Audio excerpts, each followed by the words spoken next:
Yo mga idol. Ayan. Pumasok ako dito sa liblib na lugar bigla. Kasi ano, gusto kong silipin dito sa ilog na to. Anan, ibang bahagi ng ilog to mga idol. Ayan, malayo to doon sa mga ilog na mga pinuntahan ko. Kasi lagi kong dumadaan dito. Tapos nakikita ko tong ilog.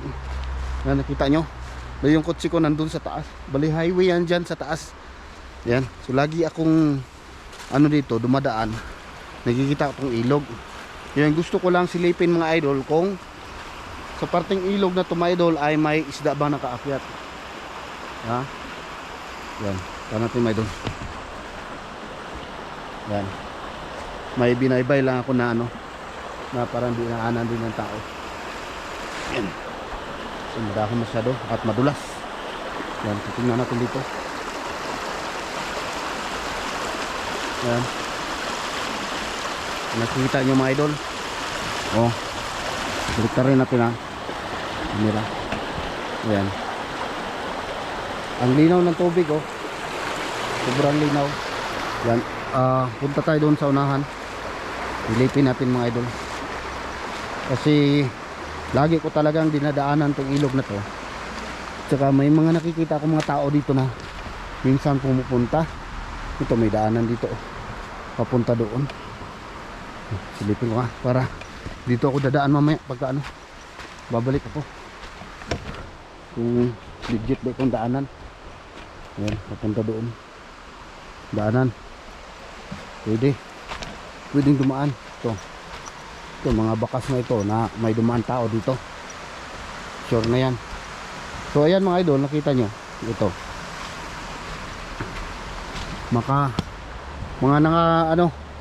nakabalandrang mga debris ng ano, kung siguro umaas ito ang tubig hanggang dito.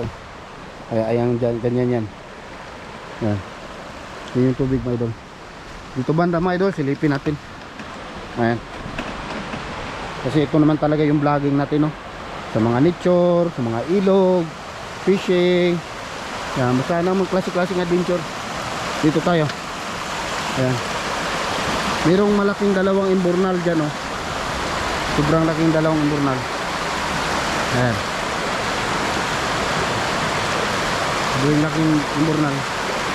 Ngayon. Ayan. So nakikita ko, wala akong nakikita ng isda na nakaakyat dito mga idol. Ayan. Ayan. Laking imburnal. Ayan. Kita ba? Ayan mga idol. Ano, kita nyo, sobrang linaw ng tubig. Ayan.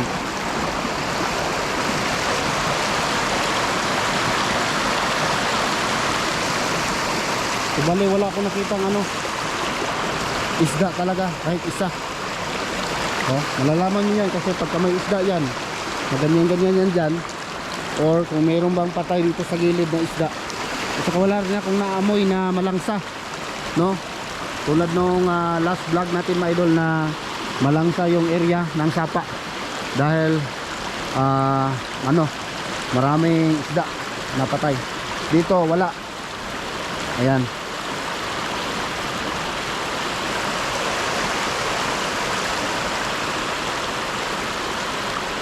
So siguro hindi talaga nakarating dito yung mga isda na yon.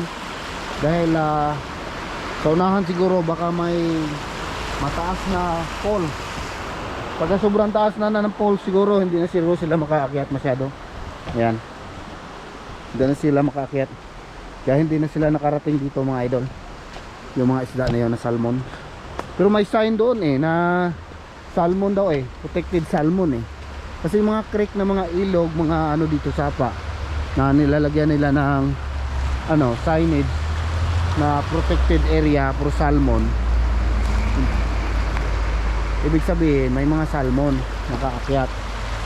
So dito siguro sa pagkakataong ito mga idol, no, walang nakarating dito na salmon.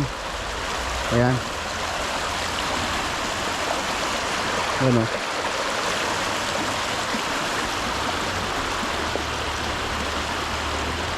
Sobrang linaw ng tubig oh. Maganda pala dito maligo mga idol din pagka ano, summer. Yan. Maganda maligo pala dito pag summer. First time ko nakapunta dito mga idol. Kaya ano, ngayon na ako talaga nakasilip ng area na to. Yan, di na ako makapunta doon kasi sobrang masukal na yan dyan. Tsaka hindi rin tayo makatawid dahil wala tayong maapakan na makatawid tayo mga idol. So bali hanggang dito lang yung pagsilip natin sa ilog na to mga idol, no? Sa pagsilip natin hanggang dito lang talaga. Ayan, sana ano, alam niyo ba mga idol na naghahanap ako ng gold pan, yung parang plato ng ano, pang hanap ng ginto. Kasi mga ganito daw mga idol oh, na mga naiipon nito buhangin tulad ito. Maganda daw to sa lain. Maganda daw to sa lain kasi may mga ano dyan, maliliit na butil na ginto, no? Ayan. Sana makaano tayo nun, para makapag ano tayo ng ano, gold ano naman tayo, gold hunting naman tayo mga idol. Pag nakahanap ako, mayroong benta mga idol, may mga bentang ganon na mga yung mga gold pan tawag nila yan. Para siyang plato na doon mo ilalagay yung mga buhangin, igaganon-ganon mo hanggang maiiwan yung mga ano lang, gold dust na lang ang maiiwan. Meron namang mabibili sa online, kaya lang masyadong mahal mga idol. Kaya naghahanap ako yung mga ano lang, yung mga use ba, yung second hand. Kaya lang ganun din yung mga second hand pag binenta sobrang mahal. Yan, so hopefully balang araw makikita tayo ng ganun, makakuha tayo at isasama natin sa ating content yung ganun na ano mga idol, pamamaraan na paghanap ng ginto, no? Ayan, so ayan mga idol, bali pinilip ko lang kung anong meron dito. At least napuntahan natin. So confirm, walang nakaakyat na isda dito. At maganda yung area sa summer, no? Pagka tag-init mga idol, maganda siya na dito magpunta kasi malilim ito pag ganyan, makahoy. Tapos maliligo mga idol. Ayan, yun ang maganda niyan. So hanggang dito lang mga idol. Ayan, ingat kayo lang dyan. God bless mga idol. Bye bye mga idol. Thank you for watching.